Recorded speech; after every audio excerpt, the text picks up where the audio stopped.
नमस्कार, आप देख रहे हैं डीडी न्यूज का ये prime time show mid day prime. मैं हूं जया सिन्हा और अगले 1 घंटे में हम बात करेंगे देश भर की बड़ी खबरों की। बताएंगे कि इस वक्त दुनिया भर में कौन कौन सी खबरों पर है सबकी नजर, क्या चल रहा है खेल और अर्थ जगत में, और इस वक्त की जो बड़ी खबरें हैं उस पर भी होगी हमारी खास नजर, क्योंकि इस वक्त संसद का शीतकालीन सत्र जारी है और भी देश की राजनीति में क्या कुछ हलचल है बताएंगे। लेकिन आइए मिड डे प्राइम की शुरुआत करते हैं सबसे पहले इस वक्त की बड़ी खबरों के साथ।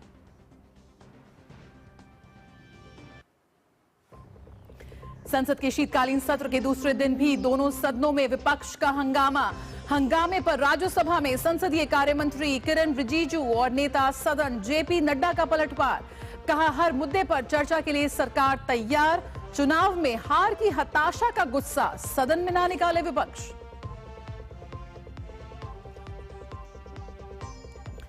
संचार साथी ऐप पर केंद्रीय संचार मंत्री ज्योतिरादित्य सिंधिया का बड़ा बयान। ऐप होगा पूरी तरह से वैकल्पिक, ऐप के जरिए साइबर फ्रॉड पर शिकंजा कसने का सरकार का प्रयास।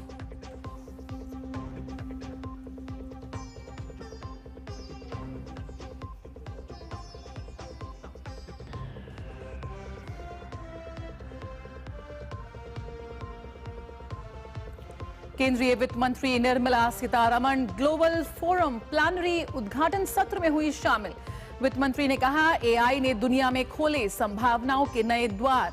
प्रगति के साथ साइबर सुरक्षा को भी बताया समय की जरूरत।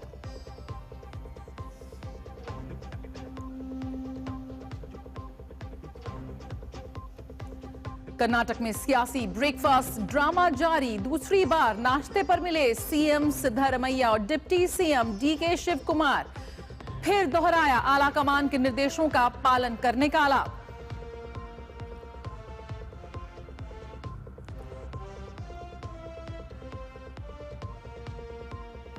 पश्चिम बंगाल में बीजेपी नेता सुवेंदु अधिकारी ने जारी किया ऑडियो क्लिप। टीएमसी पर लगाया फर्जी वोटिंग को बढ़ावा देने का आरोप। फाल्टा विधानसभा में प्रशासनिक मदद से मृत वोटर्स के नाम नहीं कटने के निर्देश पर घिरी ममता सरकार।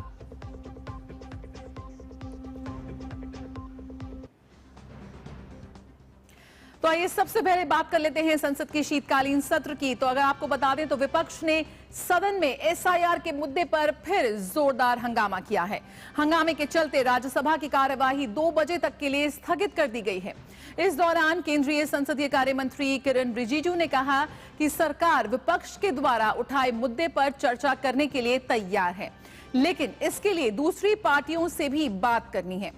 किरण रिजिजू ने कहा कि विपक्ष चुनाव हारने का मुद्दा भी सदन में उठाता है। तो संसद के शीतकालीन सत्र का दूसरा दिन, हर मुद्दे पर सरकार चर्चा के लिए है तैयार।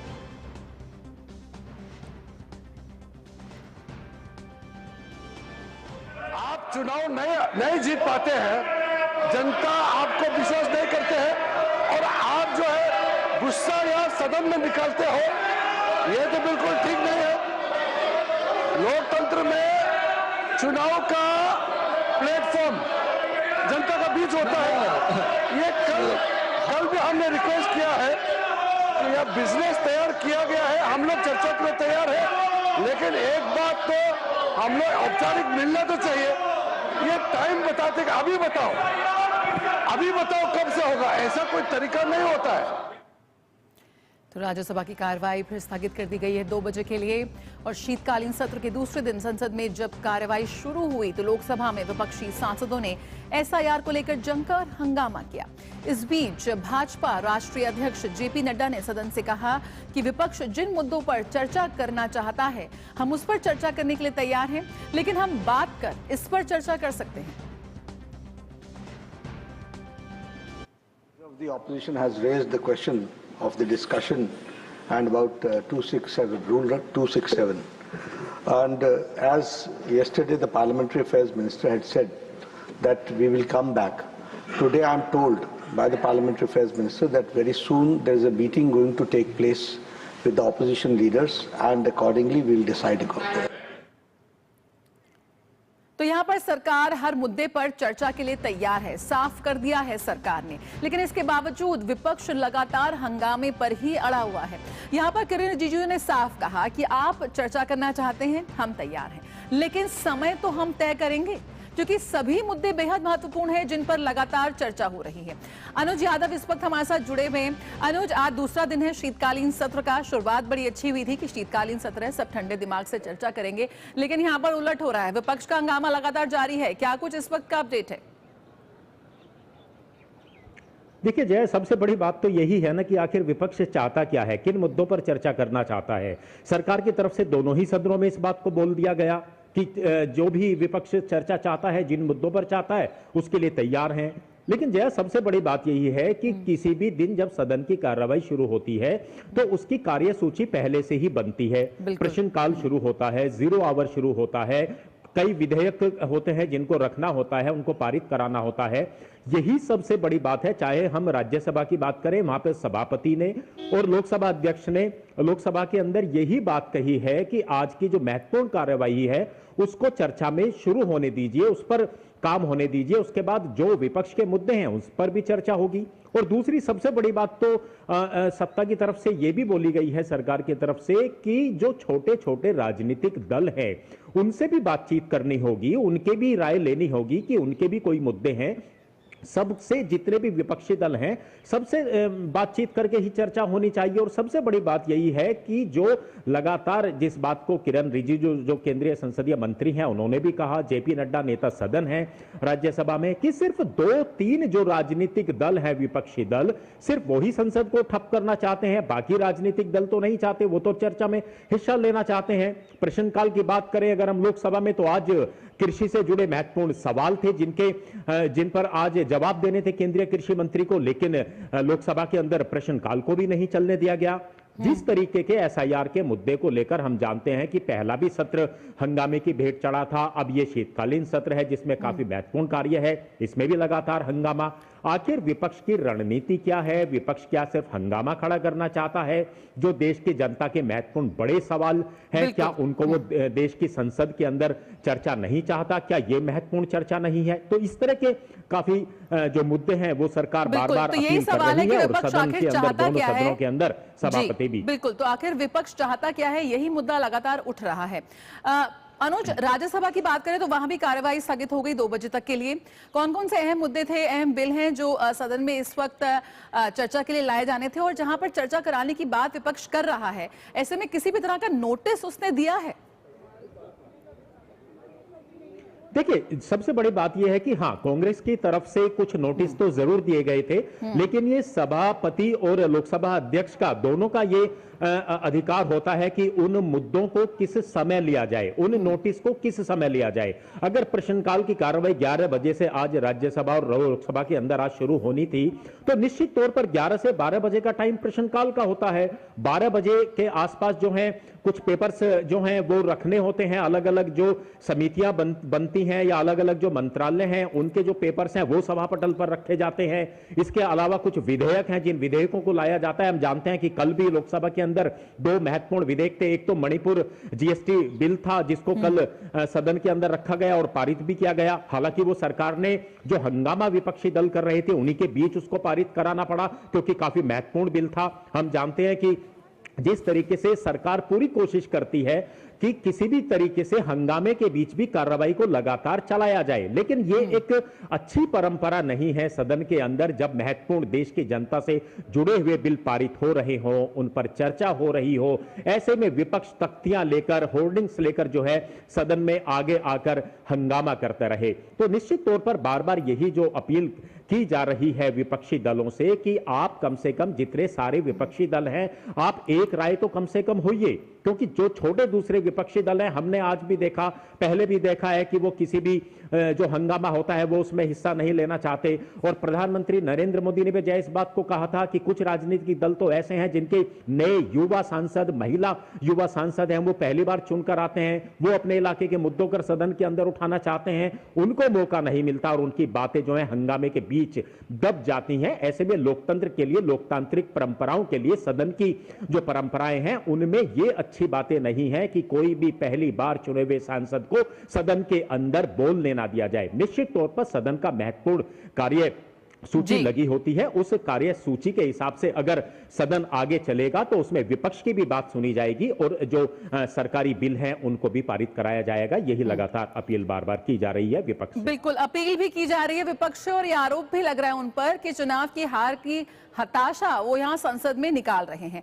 अनुज, फिलहाल दूसरा दिन है, काफी उम्मीदों के साथ शीतकालीन सत्र की शुरुआत हुई थी, सर्वदलीय बैठक में सब कुछ सकारात्मक था। अब किस तरह की रणनीति के साथ सरकार पक्ष विपक्ष दोनों आने की कोशिश हो रही है कि ताकि कामकाज चले? देखिए, आज तो सत्ता पक्ष की तरफ से इस बात को कहा गया है, जो केंद्रीय संसदीय मंत्री हैं किरण रिजिजू, उन्होंने भी साफ तौर से सदन के अंदर इस बात को कहा है कि अब एक तरीके से जो सर्वदलीय बैठक है उसमें ये सारी चर्चा की जाएंगी। सभी जितने भी राजनीतिक दल हैं, विपक्षी दल हैं, उनको भी बुलाया जाएगा और अपनी आप बात रखें, जो वो चाहते हैं, जिन मुद्दों पर चर्चा चाहते हैं उस पर चर्चा कराई जाएगी, चाहे एसआईआर का मुद्दा हो, चाहे बाकी मुद्दे हों। अभी तक अगर हम इस बात को देखें जया, तो सरकार ने किसी भी मुद्दे पर चर्चा करने से इनकार नहीं किया है। बस सवाल यही है कि किस मुद्दे को किस समय रखा जाए, क्योंकि अगर किसी दिन महत्वपूर्ण विधेयक रखा हुआ है, सदन के अंदर कार्यसूची में है, तो निश्चित तौर पर पहले उस पर चर्चा होनी चाहिए। तो इसी तरीके से कोशिश की जा रही है, सरकार की तरफ से हमेशा कोशिश की जाती है कि सदन के अंदर लगातार कार्रवाई चले और एक बार फिर से कोशिश की जाएगी कि सभी जितने भी विपक्षी दल हैं उनको इकट्ठा बैठकर उस पर चर्चा की जाए और उनके मुद्दों को भी शामिल किया जाए और सरकार के जो महत्वपूर्ण कार्य हैं उन पर भी कार्य आगे बढ़े। तो कुल मिलाकर अगले 1-2 दिन में देखने वाली बात होगी कि क्या विपक्ष देश के जुड़े हुए, जनता से जुड़े हुए मुद्दों पर सहभागी करता है, सरकार के साथ सहयोग करता है या नहीं करता है, या लगातार वो हंगामा करके एक तरीके से लोकतांत्रिक परंपराओं को इसी तरीके से खत्म करता रहेगा। बिल्कुल, बहुत बहुत शुक्रिया अनुज फिलहाल इस जानकारी के साथ जुड़ने के लिए। तो शीतकालीन सत्र का दूसरा दिन भी हंगामे की भेंट चढ़ता हुआ नजर आ रहा है। साफ तौर पर जनता देख रही है कि जनता के मुद्दे यहां पर संसद में उठाए जा रहे हैं या सिर्फ विवाद ही हो रहा है। बहुत बहुत शुक्रिया एक बार फिर आपका अनुज इस जानकारी के साथ जुड़ने के लिए। और यहां पर आगे बात करेंगे, इस वक्त की खबर आ रही है अहम बंगाल से। एसआईआर के कारण ममता बनर्जी घबरा रही हैं, इसलिए वे अपने प्रशासन के माध्यम से मृत मतदाताओं के नाम नहीं काटने की धमकी बीएलओ को दे रही हैं। यह आरोप लगाया है बीजेपी नेता शुवेंदु अधिकारी ने। शुवेंदु अधिकारी ने ऐसा ही एक धमकी का ऑडियो क्लिप रिलीज किया है। ये बातचीत बांग्ला भाषा में है, जिसको विस्तार से शुवेंदु अधिकारी ने अपने सोशल मीडिया हैंडल एक्स पर लिखा है। ये ऑडियो क्लिप फाल्टा विधानसभा के एक बीएलओ की है। इसमें सिर्फ इस बात पर फोकस है कि मृत वोटर्स के नाम ना काटे जाएं।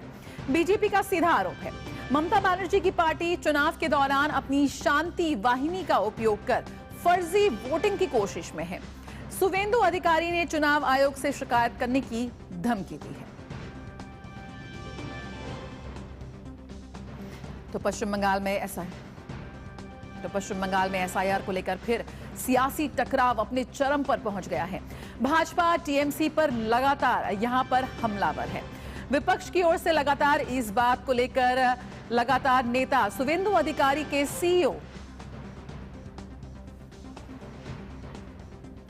सीईओ से मुलाकात कर राज्य के कई बूथों के बीएलओ पर दबाव डालकर डेटा अपलोड करने का आरोप लगाया गया है। इसके बाद राज्य के मुख्य निर्वाचन अधिकारी मनोज कुमार अग्रवाल ने नए निर्देश जारी किए हैं। बीएलओ को जमा किए गए और बिना वितरित एन्यूमरेशन फॉर्म आज अपलोड करने होंगे। अगर कोई मतदाता 11 दिसंबर तक फॉर्म जमा नहीं करता है तो उसे अनकलेक्टेबल के रूप में चिन्हित कर ऐप में जानकारी को दर्ज करना होगा। वहीं जिन बूथों पर अनकलेक्टेबल फॉर्म्स की संख्या 0 से 20 के बीच है, उन सभी डेटा को भी अच्छी तरह से सत्यापित करने के निर्देश दिए गए हैं। तो राज्य के मुख्य निर्वाचन अधिकारी ने साफ शब्दों में बीएलओ को यहां पर निर्देश जारी किए हैं कि किसी भी तरह की जानकारी, किसी भी तरह का डेटा वो अपलोड जो करेंगे उसका सत्यापित उन्हें करना होगा। पश्चिम बंगाल में एसआईआर को लेकर सियासत जारी है। बीजेपी लगातार ममता सरकार पर निशाना साध रही है। बीजेपी का कहना है कि एसआईआर की प्रक्रिया से फर्जी वोटरों के नाम हटने की बात से राज्य सरकार घबरा गई है और इस मुद्दे पर पश्चिम बंगाल में बीजेपी के उपाध्यक्ष जगन्नाथ सरकार से बात की हमारे संवाददाता मोहित शुक्ला ने। स्पेशल इंटेंसिव रिवीजन के मुद्दे पर विपक्ष पार्लियामेंट के अंदर प्रोटेस्ट कर रहा है। हमारे साथ जगन्नाथ सरकार साहब हैं, आप पश्चिम बंगाल बीजेपी के प्रदेश उपाध्यक्ष हैं और सांसद भी हैं। एसआईआर को लेकर ये दिक्कत क्या है? बंगाल से लेकर बिहार हो, उत्तर प्रदेश हो, महाराष्ट्र हो, ये क्या तकरार है? किस बात पर प्रदर्शन है? ये दिक्कत का कोई चीज ही नहीं है, ये तो होना चाहिए। वहाँ ज्यादा गड़बड़ी है। गड़बड़ी कौन किया? टीएमसी ने किया। वहाँ ज्यादा डेड वोटर है, फेक वोटर है और रोहिंग्या वोटर है, बांग्लादेशी मुस्लिम वोटर बना दिया। इसलिए ये एसआईआर के बारे में सफाई हो जाएगा। सरकार जाने का डर तो नहीं है?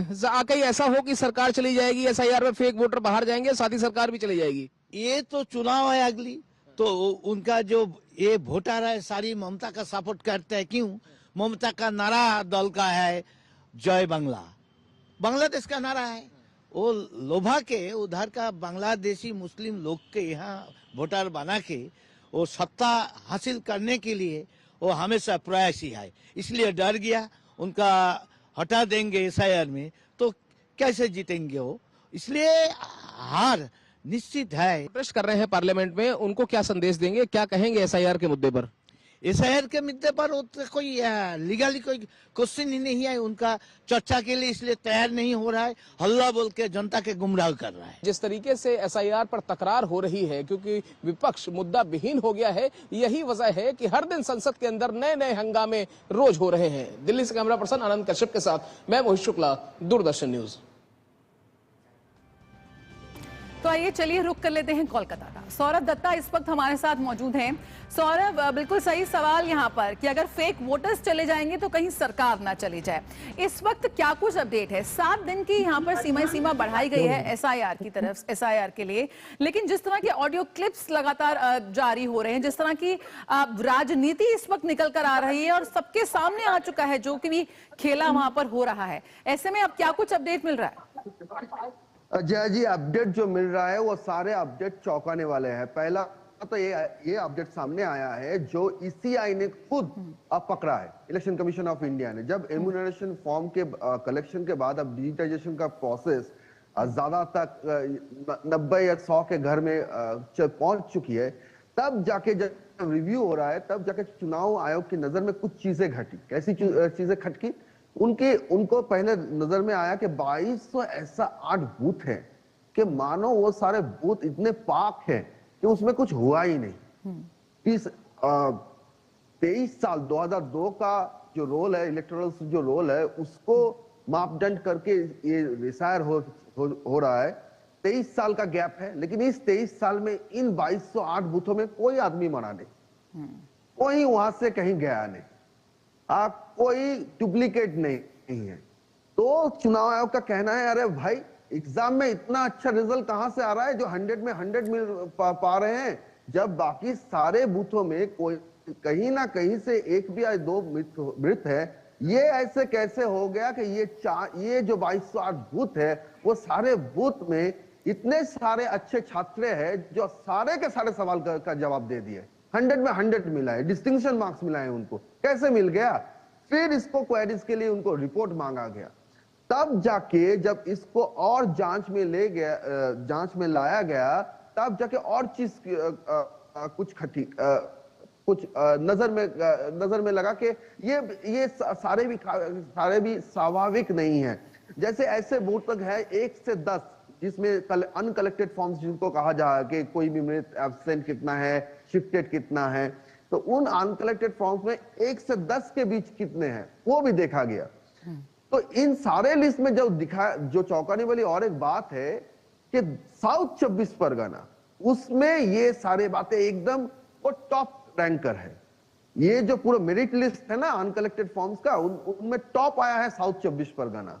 तो ये टॉप आए, ये टॉपर है south 24 Parganas. South 24 Parganas west Bengal के पॉलिटिक्स में इतना अहम क्यों है? क्योंकि इसके सांसद है अभिषेक बनर्जी, और उनका लीड किया था डायमंड हार्बर में 7 लाख।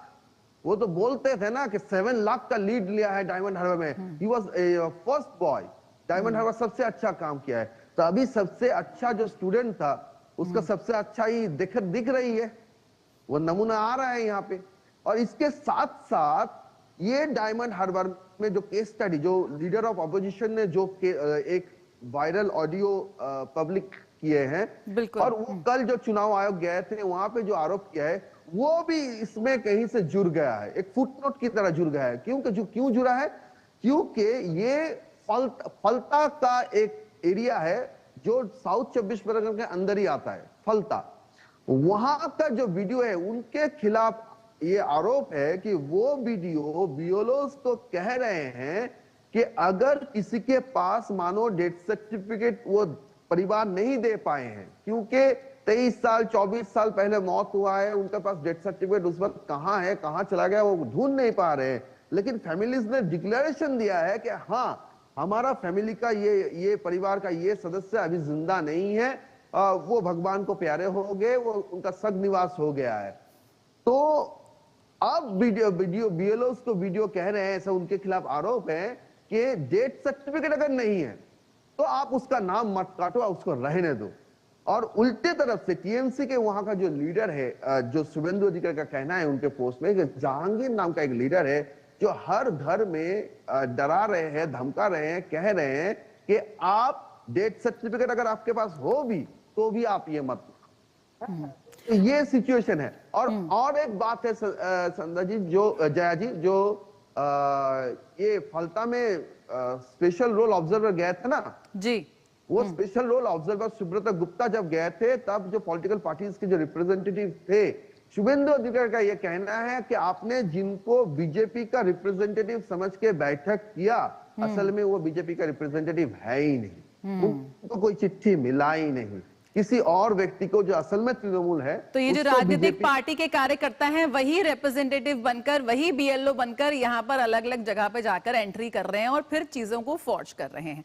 बहुत बहुत शुक्रिया सौरभ, फिलहाल इस जानकारी के साथ जुड़ने के लिए। फिलहाल तो जनता सब देख रही है, इलेक्शन कमीशन भी सब देख रहा है और भाजपा भी इस पूरे मुद्दे को लेकर हमलावर है। लगातार जो सबूत हैं, ऑडियो क्लिप्स की बात करें, वीडियो की बात करें, लगातार वो आ रहे हैं सामने और पब्लिक डोमेन में आ रहे हैं। अब देखना है कि कब तक टीएमसी की सरकार इस एसआईआर की प्रक्रिया से भागती हुई नजर आती है।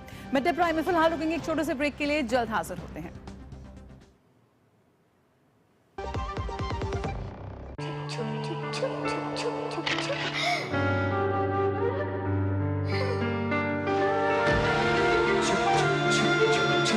आ जाओ। Yes papa. जिंदगी किसी के लिए नहीं रुकती, हम भी आपको कहां रुकने देंगे। जिंदगी के हर मोड़ पर LIC है तो इंश्योर्ड है। LIC हर पल आपके साथ। 25 लाख का हॉस्पिटल बिल है, इतने पैसे कहाँ से आएंगे? पैसों की चिंता आप मत कीजिए पापा। मैम, सर का हेल्थ इंश्योरेंस क्लेम अप्रूव हो गया है। आप? पॉलिसी बाजार। पॉलिसी बाजार पर 0 GST के साथ अब 1 करोड़ का हेल्थ इंश्योरेंस सिर्फ 550 रुपए महीने से शुरू। तेरा ये बिजनेस एक मास्टर स्ट्रोक है यार, है ना? पर मुझे लोन कौन देगा यार? ओह गॉड, सचिन क्यों देगा मुझे लोन? अरे मैं नहीं, बैंक ऑफ बड़ौदा देगा तुम्हें MSME बॉब डिजी उद्यम के साथ 100% digital process, approval in minutes. Bank of Baroda से MSME लोन लेना भी फास्ट स्ट्रोक है।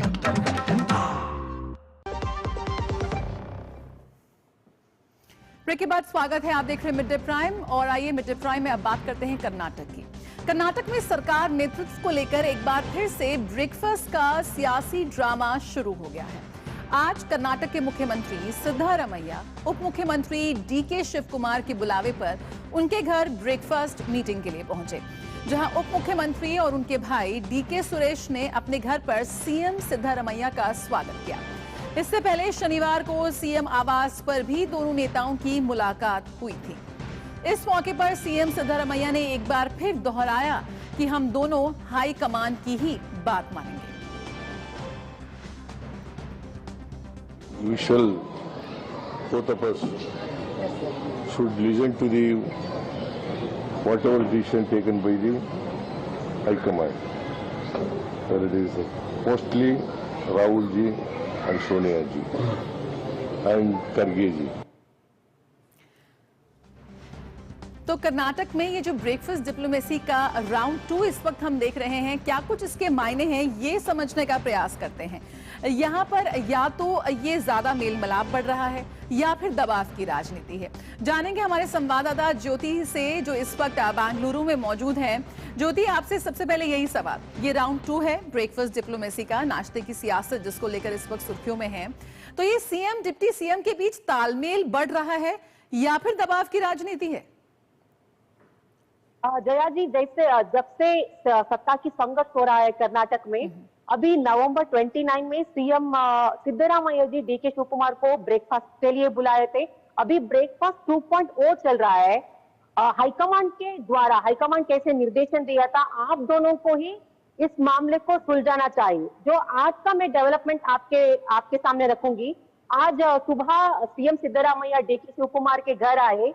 डीके शिवकुमार और उनके भाई पूर्व सांसद डीके सुरेश दोनों उनको हंसी हंसी से स्वागत किए और डीके सुरेश उनका पैर भी छुए। और उसके बाद जो घर में जो अंदर उनको लेकर जा गए, वहां पे जो इनफॉर्मल लग रहा था, मतलब नॉर्मल ही उनका कॉन्वर्सेशन चल रहा था।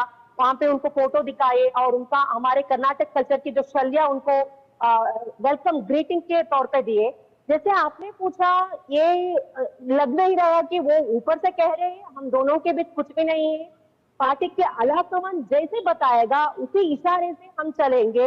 हाईकमान की जो निर्देशन होगा उसी के हिसाब से हम चलेंगे। हम तो एकजुट है, हमारे बीच में कोई मतभेद नहीं है। जैसे उन्होंने रिपोर्टर्स को एड्रेस किया, उस ब्रेकफास्ट मीटिंग हमने जैसे सोचे थे, जो फर्स्ट मीटिंग में उन्होंने क्या कहा वो ही दोहराया, कुछ भी नया विचार नहीं था। लेकिन अभी पार्लियामेंट में भी विंटर सेशन चल रहा है और कर्नाटका में यहाँ पे भी सेशन चलेगा दिसंबर 8 से। तो उस मामले को लेकर हम दोनों ने डिस्कशन में उसी मुद्दे को लेकर हमने प्रस्ताव किया, कैसे विपक्ष के जो आरोप है उसको कैसे टैकल करना है। उन्होंने केंद्र सरकार को निशाना करते हुए जोड़ी बात की, शुगर केन का जो फार्मर्स का जो एफआरपी प्राइस है उसके बारे में हम बात करेंगे।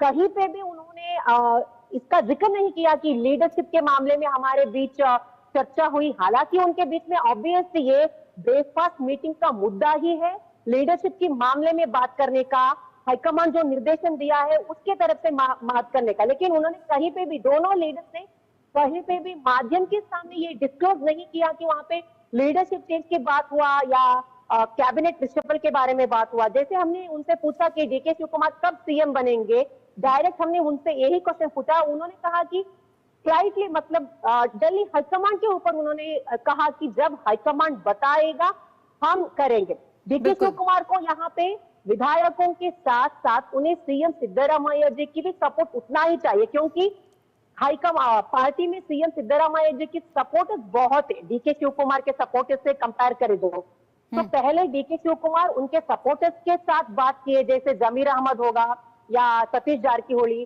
केजे जॉर्ज, ये सीएम सिद्धरामैया की बहुत क्लोज एरिया। उनके साथ बातचीत करने के बाद अभी सीधा निशाना वो सीएम सिद्धरामैया जी के साथ भी बात करना चाहिए। हालांकि उनके बीच वो बात हो चुकी है, लेकिन जब हाईकमांड कहेगा उसके बाद ही वो डिस्क्लोज करेंगे। अभी मुद्दा हाईकमांड की कोर्ट में है। कल केसी वेणुगोपाल कर्नाटक आएंगे, वहां पे भी सीएम सिद्धरामैया और केसी वेणुगोपाल और डीके शिवकुमार के बीच बात होगी। हालांकि वो भी हम कह सकते हैं वो अभी डिस्क्लोज नहीं करेंगे। जैसे हम यहाँ पे डेवलपमेंट देख रहे हैं, शायद ये मामला और भी खींचतानी जारी होगी, क्योंकि बिल्कुल ज्योति, लेकिन जिस तरह का बिल्कुल ज्योति, लेकिन जिस तरह की ब्रेकफास्ट, ये जो 2.0 है ब्रेकफास्ट डिप्लोमेसी, सब कुछ मीडिया के सामने चल रहा है, ये नाश्ता पानी और दिखाने का प्रयास हो रहा है कि सब कुछ ठीक है। तो इसको लेकर क्या कुछ कहा जा सकता है? ये मीडिया मैनेजमेंट है, हाईकमान को मैनेज किया जा रहा है, एक दूसरे को संभाल कर लेकर आगे चलने की बात हो रही है। और साथ ही यहाँ पर आपने बात की कि किस तरह से अब इसका विधानसभा का भी सेशन शुरू होने वाला है, जिस तरह के करप्शन के चार्जेस लगातार सरकार पे लग रहे हैं, उसको लेकर भी क्या कुछ मीडिया मैनेजमेंट करना है या जनता को मैनेज करना है, क्या कुछ संदेश देना चाह रहे हैं यहाँ पर?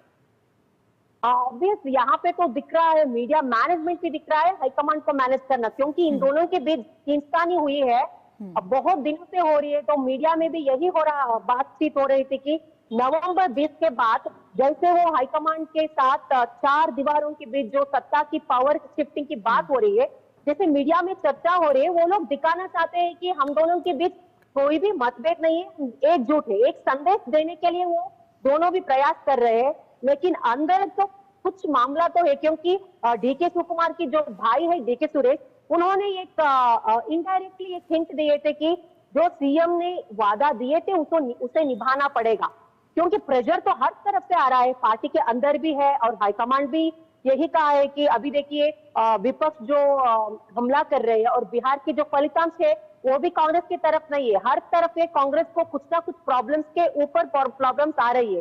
Karnataka is very very important bastion, it's a strong belt for Congress in south India, क्योंकि हर कर्नाटक ऑल ओवर इंडिया के बीजेपी का ही बहुत सत्ता है हर बहुत स्टेट में, लेकिन कर्नाटका के मामले देखें तो साउथ इंडिया में कर्नाटका एक ऐसी राज्य है हाईकमांड छोड़ना नहीं चाहती है, और यहाँ पे सत्ता की जो संगत है बहुत not the easy task for high command, क्योंकि जो दलित के पिछले ओबीसी के लीडर है सीएम सिद्धरामैया, उनको कुर्सी से उतरना उतना इजी काम नहीं है। अगर फ्रंटलाइन लीडर है डीसीएम डीके शिवकुमार, अगर उनको सत्ता में लाना है तो भी हाईकमांड को सोचना पड़ेगा, सीएम को कुर्सी से नीचे उतरना भी तो हाईकमांड को बहुत सोचना पड़ेगा। बिल्कुल ज्योति, यहाँ पर हाईकमान का दबाव तो है, जनता के दबाव का क्या? जिस तरह के बजट में गड़बड़ियों की बात हो, जिस तरह से भ्रष्टाचार के आरोप लगातार सरकार पर लग रहे हैं, उसको लेकर भी किसी तरह की राजनीति सामने आ रही है क्या? कुछ रणनीति आ रही है? अभी सेशन शुरू होने वाला है।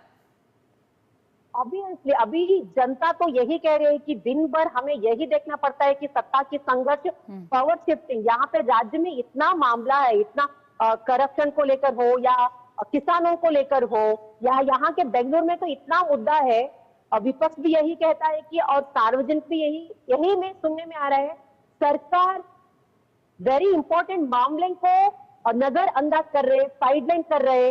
सरकार सीएम को लेकर, डीसीएम को लेकर, विधायकों को लेकर, सचिव को लेकर सब लोग सत्ता के पीछे पड़े हुए हैं। हालांकि वो कहते हैं कि हम लोगों की तरफ, मतलब we are pro people government, लेकिन यहाँ पे तो सख्त नजर आ रहा है कि सीएम और डीसीएम के बीच जो सत्ता की संघर्ष है, अभी तो ब्रेकफास्ट मीटिंग से ये ब्रेक तो होने वाली नहीं है, बिल्कुल होने के लिए बहुत दिन लगेगा। बिल्कुल, बहुत बहुत शुक्रिया ज्योति, फिलहाल इस जानकारी के साथ जुड़ने के लिए। बिल्कुल सही लाइन हमारे संवाददाता ने कही कि ये ब्रेकफास्ट मीटिंग जो चल रही है 2.0, वो कहीं ना कहीं इन दोनों के रिलेशनशिप को जो ब्रेक हो रहा है वो जोड़ने वाली है नहीं। फिलहाल आइए आगे बढ़ते हैं। मिड डे प्राइम में इस वक्त और एक और अहम खबर यहाँ पर आ रही है। संचार साथी ऐप पर केंद्रीय संचार मंत्री ज्योतिरादित्य सिंधिया ने एक बड़ा बयान यहाँ पर दिया है। उन्होंने कहा है कि संचार साथी एक ऑप्शनल ऐप है जिसे हर नागरिक तक पहुंचाना सरकार की जिम्मेदारी है। वहीं विपक्ष पर हमला बोलते हुए सिंधिया ने कहा कि विपक्ष बिना वजह के मुद्दे ढूंढ रहा है। हर व्यक्ति को देश में नहीं मालूम कि मुझे फ्रॉड से प्रोटेक्ट करने के लिए, मुझे चोरी से प्रोटेक्ट करने के लिए ये ऐप है, तो हर व्यक्ति तक ये ऐप पहुंचाना हमारी जिम्मेदारी है। अगर आपको डिलीट करना है तो डिलीट कर दो, नहीं इस्तेमाल करना है तो रजिस्टर मत करो। जब आप रजिस्टर करोगे तभी तो एक्टिव होगा, रजिस्टर नहीं करोगे तो इनएक्टिव होगा। एक साल में 2024 में अकेले हमारे देश के अंदर 22,800 करोड़ रुपए के फ्रॉड हुए हैं। तो एक तरफ विपक्ष चिल्ला रहा है कि आप फ्रॉड कैसे रोकेंगे, दूसरी तरफ अगर संचार साथी का ऐप हमने आम नागरिक को दे दिया तो कह रहे हैं पेगासस, तो करो तो मरो, न करो तो मरो। केंद्रीय संचार मंत्री ने कहा कि संचार साथी ऐप के करीब 1.5 करोड़ से ज्यादा डाउनलोड्स हैं। आज तक संचार साथी ने लगभग 1,75,00,000 धोखाधड़ी वाले मोबाइल कनेक्शनों को डिस्कनेक्ट करने में सक्षम बनाया है। आज तक संचार साथी पोर्टल के 20 करोड़ डाउनलोड हुए, ऐप के 1.5 करोड़ से ज्यादा डाउनलोड हुए।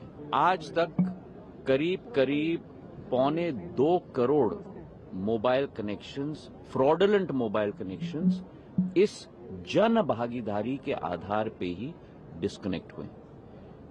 करीब 20 लाख फोन जो चोरी हुए थे उनको ट्रेस किया गया है। 7.5 लाख फोन जो चोरी हुए थे उनको वापस उपभोक्ता के हाथ पे पहुंच चुका है।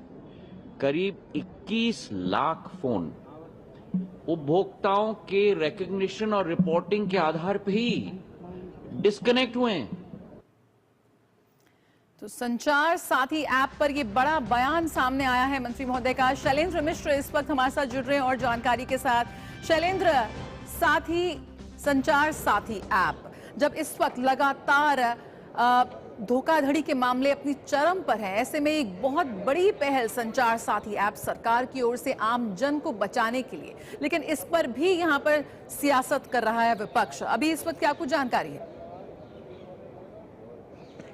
देखिए, विपक्ष में कांग्रेस की तरफ से प्रियंका गांधी ने मीडिया से बातचीत करते हुए ये संदेह जताया था इस ऐप को लेकर, और कहा था कि चर्चा होनी चाहिए या फिर विपक्ष के बीच पहले आपस में वो बातचीत करेंगे कि इस विषय को कैसे सदन में उठाया जाए।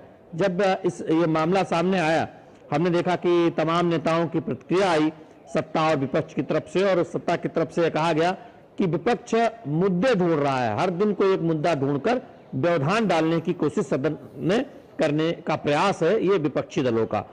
संचार मंत्री, केंद्रीय मंत्री ज्योतिरादित्य सिंधिया ने जो कुछ कहा आपने सुनाया भी, उन्होंने विस्तार से इस बात की जानकारी दी और कहा कि ये जो कहा जा रहा है कि मोबाइल में ये ऐप स्वतः डाउनलोड होता है या फिर जब आप नया मोबाइल खरीदते हैं तो फिर इस ऐप को आप डिलीट नहीं कर सकते, ऐसा नहीं है। जैसा कि बाकी ऐप को आप डिलीट कर सकते हैं, इस ऐप को भी डिलीट कर सकते हैं। ये ऐप क्यों लाया गया, इसके पीछे क्या वजह है, तो ये बहुत स्पष्टता से सरकार की तरफ से कहा गया है कि साइबर फ्रॉड के जो बढ़ते मामले हैं वो कैसे रुके।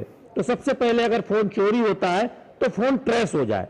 तो संचार साथी ऐप अगर कोई डाउनलोड करता है या सक्रिय करता है और उसमें अपनी सारी जानकारी होती है, तो फिर जैसे ही ये फोन चोरी होता है तो वो शिकायत कर देगा संबंधित प्लेटफॉर्म पर, और ये फोन कहां इस्तेमाल हो रहा है, कैसे इस्तेमाल हो रहा है, इसकी पूरी जानकारी आ जाएगी और तुरंत ट्रेस हो जाएगा, फोन को ब्लॉक भी किया जा सकता है। तो ये एक मददगार होगा कि कोई साइबर फ्रॉड ना हो सके, कोई धोखाधड़ी ना हो सके। और लाखों फोन चोरी किए गए, फोन बरामद किए गए हैं और ऐसे मामले पकड़े गए हैं संचार साथी ऐप की मदद से। तो पहली बात तो है कि साइबर सुरक्षा को बेहतर बनाने में ये ऐप मददगार साबित हो रहा है। दूसरी बात जो कही जा रही है कि स्नूपिंग या जासूसी हो सकती है, तो ये किसी व्यक्ति पर निर्भर करता है कि वो उसे फोन को सक्रिय रखना चाहता है फोन में इस ऐप को, या फिर उसे डिलीट कर देना चाहता है। तो ये तथ्यहीन बात है कि ऐप के जरिए किस तरह से स्नूपिंग हो सकती है, ये इसमें कोई तथ्य नहीं है। और ये उस व्यक्ति पर निर्भर है, उस मोबाइल उपभोक्ता पर निर्भर है कि वो संचार साथी ऐप को डाउनलोड करना चाहता है, सक्रिय करना चाहता है या फिर डिलीट कर देना चाहता है। रही बात की जब आप फोन खरीदते हैं तो ये अनिवार्य किया गया है कि ये फोन में ऐप मिलेगा। देखिए, यहाँ पर एक मतलब समझने की जरूरत है कि जब भी आप कोई फोन करते हैं तो गूगल प्ले स्टोर में तमाम ऐसे ऐप हैं जो आपको फोन में स्वतः मिलते हैं, लेकिन इसका मतलब ये नहीं है कि वो सारे के सारे सक्रिय होते हैं। आप उन्हें डाउनलोड कर सकते हैं, आप उन्हें डिलीट कर सकते हैं, आप उन्हें सक्रियता से हटा सकते हैं। तो अगर आपको संचार साथी ऐप नहीं चाहिए तो आप उसे डिलीट मार दीजिए, बाकी ऐप की तरह फोन से आपको वो डिलीट हो जाएगा। तो ये बात कि उस ऐप के मोबाइल में आते ही वो सक्रिय हो जाएगा, ये बिल्कुल गलत है। और सक्रियता के लिए आप बाकायदा उस ऐप पर रजिस्टर करना होगा, सिर्फ मोबाइल में वो ऐप पड़ा रहने से वो सक्रिय नहीं होगा। तो ये बिल्कुल स्पष्टता से केंद्रीय मंत्री ने बातें सामने रख दी है। और जहां तक इस मुद्दे को उठाने की बात है, विपक्ष की तरफ से जो ये बात आई थी कि शायद उठाया जाए, सदन के अंदर इस पर चर्चा की मांग हो, तो मुद्दे ढूंढे जा रहे हैं, ये बात कही गई है सत्ता के कई पक्ष के कई नेताओं की तरफ से, एक के बाद एक मुद्दे, लेकिन उसमें कोई तथ्य नहीं है। ये बात बहुत स्पष्ट तौर पर आज सामने रखी गई। बिल्कुल, बहुत बहुत शुक्रिया शैलेंद्र फिलहाल इस जानकारी के साथ जुड़ने के लिए। तो संचार साथी ऐप पूरी तरह से पारदर्शी है, पूरी तरह से सुरक्षित है। अगर आप साइबर अपराधियों से बचना चाहते हैं तो इसे डाउनलोड कर सकते हैं अपने मोबाइल में। अगर नहीं बचना चाहते, सुरक्षित नहीं रहना चाहते हैं तो डिलीट कर सकते हैं। फिलहाल मिड डे प्राइम में रुकेंगे एक छोटे से ब्रेक के लिए, जल्द हाजिर।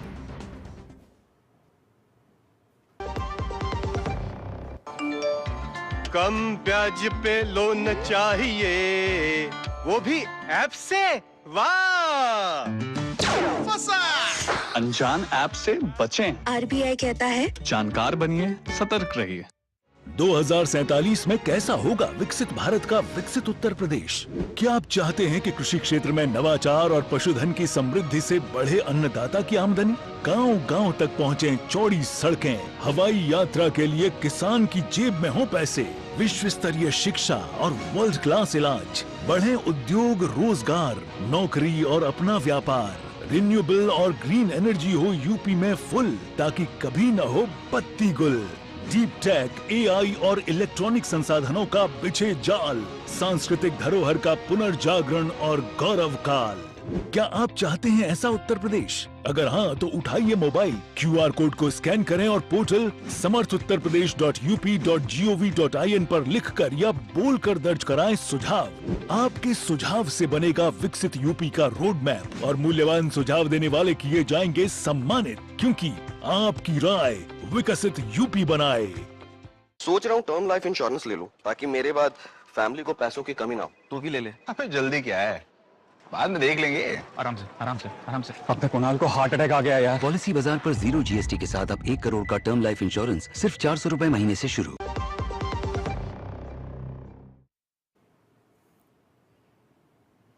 ब्रेक के बाद स्वागत है, आप देख रहे हैं मिड डे प्राइम। दिल्ली में global forum on transparency and exchange of information for tax purposes का 18वां अधिवेशन की आज शुरुआत हुई है। कार्यक्रम में केंद्रीय वित्त मंत्री निर्मला सीतारमण ने मुख्य भाषण दिया, जहां उन्होंने पारदर्शिता, करदाताओं के विश्वास और तकनीक की भूमिका पर महत्वपूर्ण बातें कही। इस दौरान पंकज चौधरी, भारत सरकार में वित्त राज्य मंत्री भी मौजूद रहे। आइए देखते हैं संवाददाता अंकित मिश्रा की ये रिपोर्ट।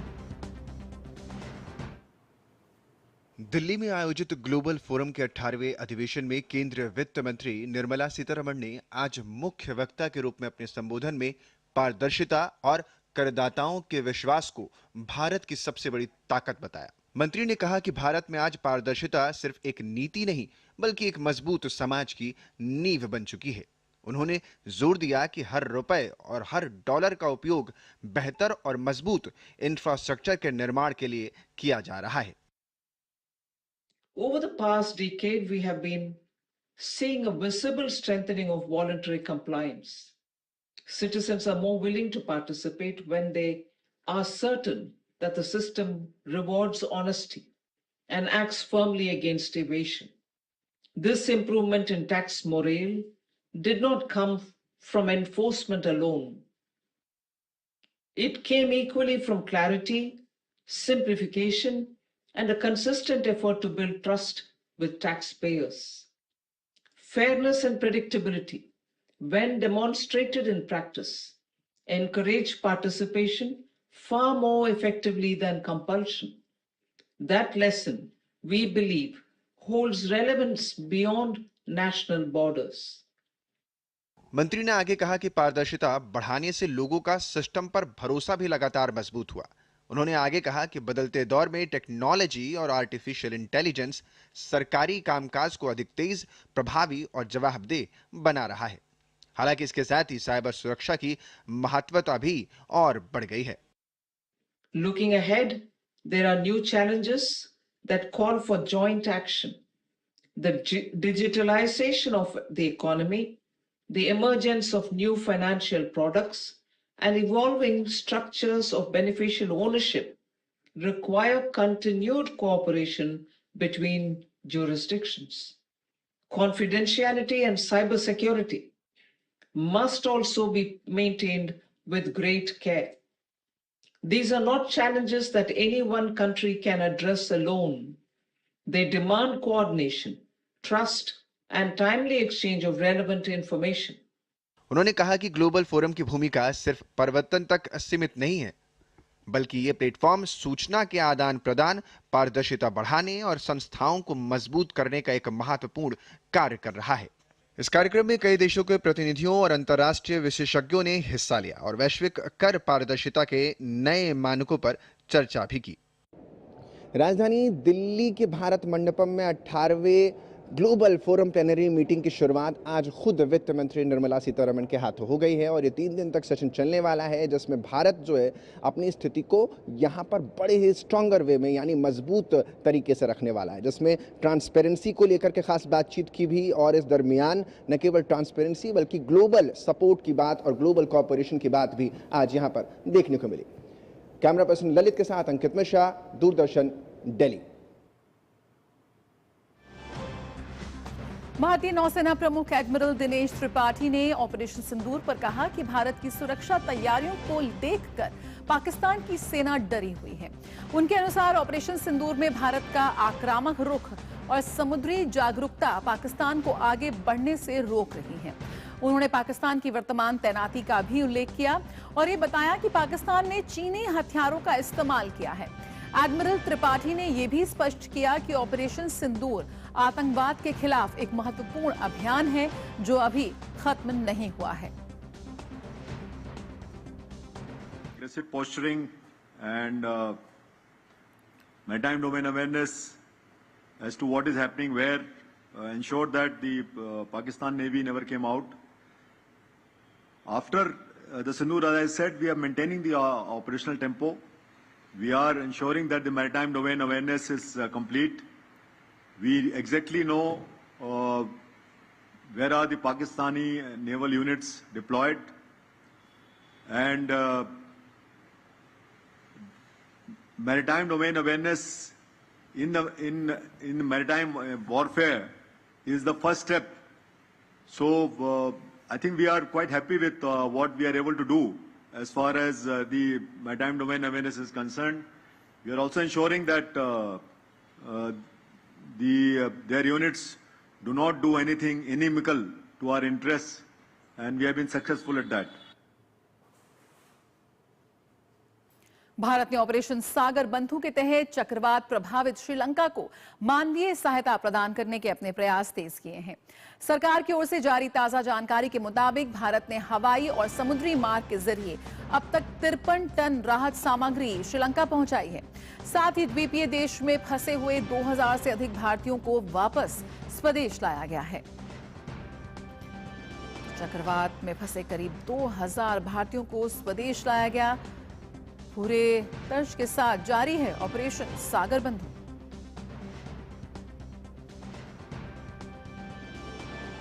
और आइए अब बात करते हैं आज से शुरू हो रहे काशी तमिल संगमम के चौथे संस्करण की।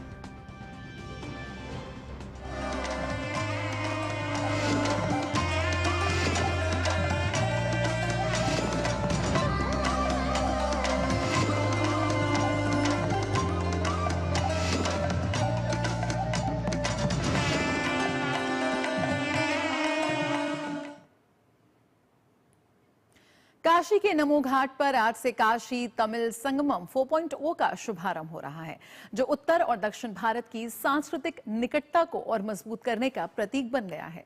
इस बार आयोजन की थीम तमिल करकलाम यानी तमिल सीखें रखी गई है, जो भाषा और परंपरा के आदान प्रदान को नया आयाम देती है। तमिलनाडु से लगभग 1400 प्रतिनिधि कार्यक्रम में शामिल हो रहे हैं। उद्घाटन समारोह में केंद्रीय शिक्षा मंत्री धर्मेंद्र प्रधान, मुख्यमंत्री योगी आदित्यनाथ, तमिलनाडु के राज्यपाल आर.एन. रवि और पुडुचेरी के उपराज्यपाल के कैलासनाथन समेत कई विशिष्ट अतिथि उपस्थित रहेंगे। इस आयोजन में कन्याकुमारी, तिरुचिरापल्ली और चेन्नई के छात्र भी मौजूद रहेंगे। इसके साथ ही काशी और तमिलनाडु के पारंपरिक कलाकार एक ही मंच पर अपनी समृद्ध सांस्कृतिक धरोहर का संगम प्रस्तुत करेंगे।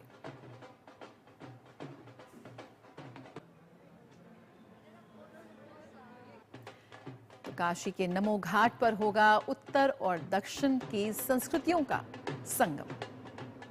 काशी तमिल संगमम 4.0 के तहत तमिलनाडु से पत्रकारों का एक दल कवरेज के लिए वाराणसी पहुंचा है। ये पहल उत्तर और दक्षिण भारत की सांस्कृतिक एकता को मजबूत बनाने का एक प्रतीक है। पत्रकारों का ये दल विविध कार्यक्रमों और आयोजनों को नजदीक से समझकर अद्यतन संवाद के माध्यम से देश भर तक पहुंचाएगा, ताकि इस अनूठे सांस्कृतिक संगम की व्यापक जानकारी लोगों तक पहुंच सके।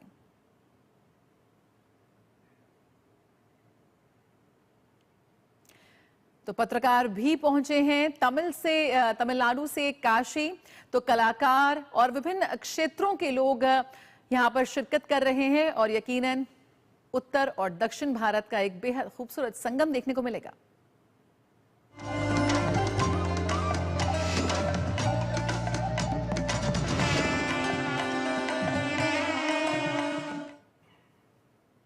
और आइए अब जान लेते हैं खेल जगत की कुछ सुर्खियों को। हमारे साथ जुड़ चुके हैं इस वक्त मेरे सहयोगी गौरव। गौरव, स्वागत है मिड प्राइम में। क्या खास है आज खेल जगत की खबरों में? शुक्रिया जया। और खेल की खबरों की शुरुआत करेंगे जूनियर हॉकी वर्ल्ड कप की खबर के साथ, जहां पर भारत ने जूनियर महिला हॉकी विश्व कप में अपने अभियान का आगाज शानदार अंदाज में किया है। भारत ने अपने मुकाबले में शानदार जीत हासिल की। पहले मैच में टीम ने नामीबिया को 13-0 के अंतर से हरा दिया। टीम की ओर से हिना बानो और कनिका सिवाच ने हैट्रिक लगाई। हिना ने 35वें, 45वें और कनिका ने 12वें, 30वें और 45वें मिनट में गोल दागे। इनके अलावा साक्षी राणा ने 2, बिनिमा धन ने, सोनम, साक्षी शुक्ला, इशिका और मनीषा ने भी एक-एक गोल करने में कामयाबी हासिल की। इस जीत के साथ भारत ने अंक तालिका में शीर्ष स्थान हासिल कर लिया है। भारत का अगला मुकाबला अब बुधवार को जर्मनी के साथ होगा। वहीं FIH जूनियर पुरुष विश्व कप हॉकी टूर्नामेंट में आज भारत का सामना अपने अंतिम ग्रुप लीग मुकाबले में स्विट्जरलैंड से होगा। भारतीय टीम ने बेहतरीन फॉर्म में चल रही स्विट्जरलैंड के खिलाफ जीत की लय को जारी रखने और अपनी कमजोरी को दूर करने की कोशिश करेगी। भारत और स्विट्जरलैंड दोनों ही पूल बी में 2-2 मैच जीतकर अजेय हैं, लेकिन भारतीय टीम बेहतर गोल अंतर के आधार पर तालिका में शीर्ष पर मौजूद है। चेन्नई में पहले 2 मैच में भारतीय टीम ने गोल की बरसात करने में कोई कोर कसर नहीं छोड़ी थी। टीम ने पहले मैच में चिली को 7-0 से और फिर ओमान के खिलाफ 17-0 से दमदार जीत हासिल की। वहीं दूसरी ओर स्विट्जरलैंड ने ओमान को 4-0 से हराया और फिर चिली पर 3-2 से जीत दर्ज की। भारतीय महिला हॉकी टीम के मुख्य कोच हरिंदर सिंह ने निजी कारणों का हवाला देकर तुरंत प्रभाव से पद से इस्तीफा दे दिया है। हरिंदर सिंह ने अप्रैल 2024 में ही पद संभाला था और माना जा रहा था कि वो 2028 में लॉस एंजलिस में होने वाले ओलंपिक तक टीम के साथ रहेंगे। तो वाकई हरिंदर सिंह का ये सपना जो था, लेकिन किन्हीं निजी कारणों के चलते उन्होंने एक ईमेल के जरिए हॉकी इंडिया को इस बात की सूचना दी कि वो अब इस पद पर ज़्यादा देर तक बने नहीं रहना चाहते और तत्काल प्रभाव से अपने इस पद से इस्तीफा उन्होंने दे दिया। और अब बात कर लेते हैं इंडियन प्रीमियर लीग के ऑक्शन की, जहां इंडियन प्रीमियर लीग 2026 के मिनी ऑक्शन की तैयारियां तेज हो गई हैं। 16 दिसंबर को अबू धाबी में होने वाली इस नीलामी के लिए कुल 1355 खिलाड़ियों ने अपने नाम जो है वो दर्ज कराया। इस बार भारत के कई घरेलू खिलाड़ियों के साथ साथ दुनिया भर के शीर्ष अंतर्राष्ट्रीय खिलाड़ी भी अपनी किस्मत आजमाते नजर आएंगे। बात अगर भारतीय खिलाड़ियों की करें तो मयंक अग्रवाल, रवि बिश्नोई, वेंकटेश अय्यर, पृथ्वी शाह, शिवम मावी, नवदीप सैनी, चेतन सकारिया और राहुल त्रिपाठी जैसे बड़े नाम इस बार ऑक्शन में दिखाई देंगे। ऑस्ट्रेलिया के कैमरन ग्रीन, मैथ्यू शॉट और स्टीव स्मिथ इसमें प्रमुख आकर्षण हैं। ऑस्ट्रेलिया के ऑलराउंडर ग्लेन मैक्सवेल इस बार IPL में नहीं खेलते दिखाई देंगे। उन्होंने अपने नाम जो है वो रजिस्टर नहीं कराया है। तो IPL का धूम धड़ाका जो है वो एक बार फिर से देखने को मिलेगा और इसके लिए रजिस्ट्रेशन जो है प्रक्रिया जो है वो शुरू हो गई है, जहां नीलामी जो है वो 16 दिसंबर को अबू धाबी में होगी। जया, एक बार फिर से आपके पास। बहुत बहुत शुक्रिया गौरव इन खबरों को हमसे साझा करने के लिए। और आइए अब बात कर लेते हैं मिड प्राइम में कुछ और खबरों पर डालते हैं नजर। तो आज राष्ट्रीय प्रदूषण नियंत्रण दिवस मनाया जाता है। 2 दिसंबर को मनाया जाने वाला ये दिन साल 1984 की उस भयावह रात की याद दिलाता है जिसने हजारों जिंदगियां लीन ली थी। हम बात कर रहे हैं भोपाल गैस त्रासदी की, जो मानव इतिहास की सबसे भयानक औद्योगिक दुर्घटनाओं में से एक है। DD न्यूज संवाददाता आदित्य श्रीवास्तव की इस खास रिपोर्ट में समझते हैं कि ये दिन क्यों मनाया जाता है और प्रदूषण हमारे लिए कितना बड़ा खतरा है।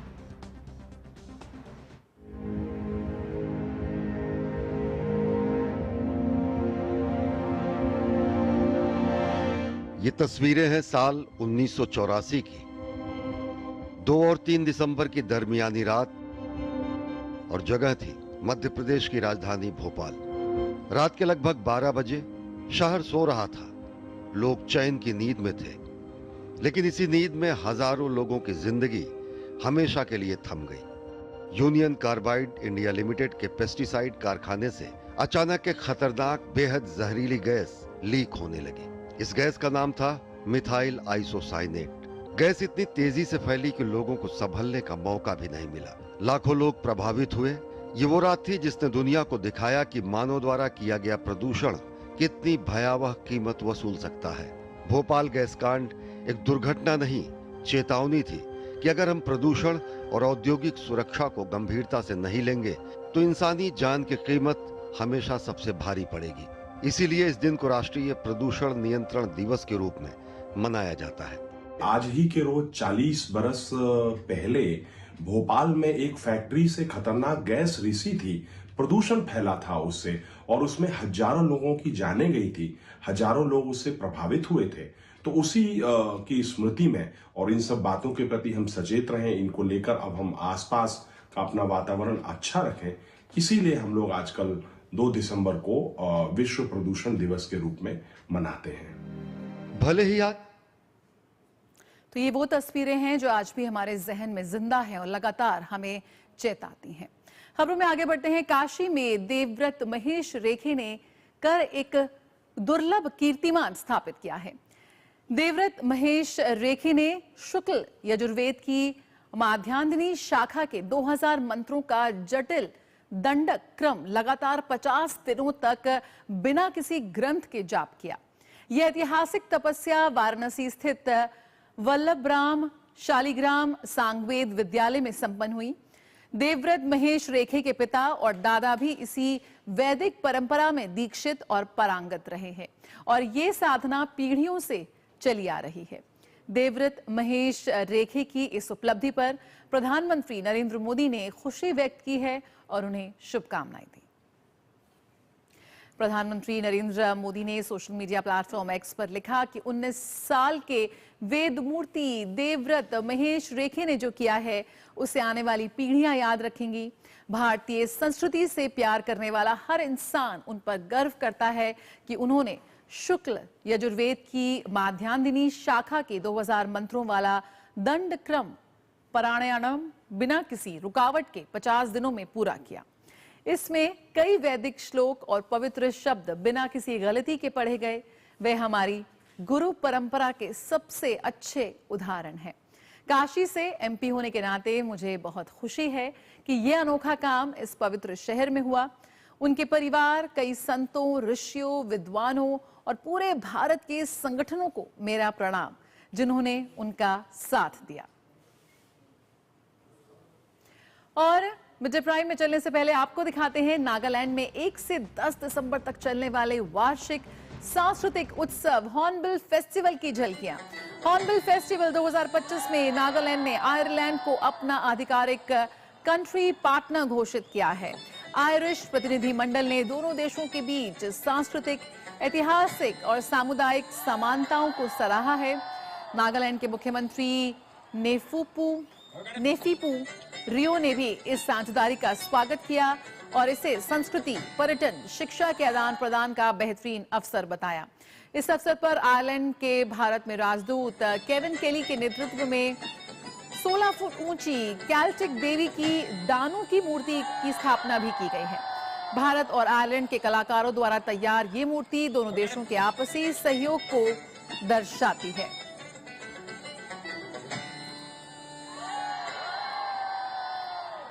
तो नागालैंड में हॉर्नबिल फेस्टिवल की धूम, अगर आपको मौका मिले तो जरूर शामिल हो जाइए इस फेस्टिवल में।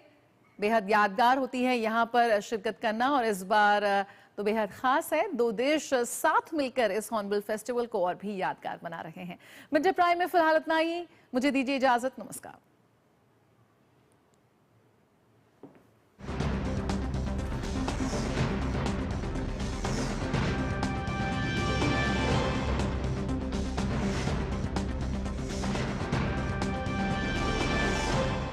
मिड डे प्राइम के प्रायोजक थे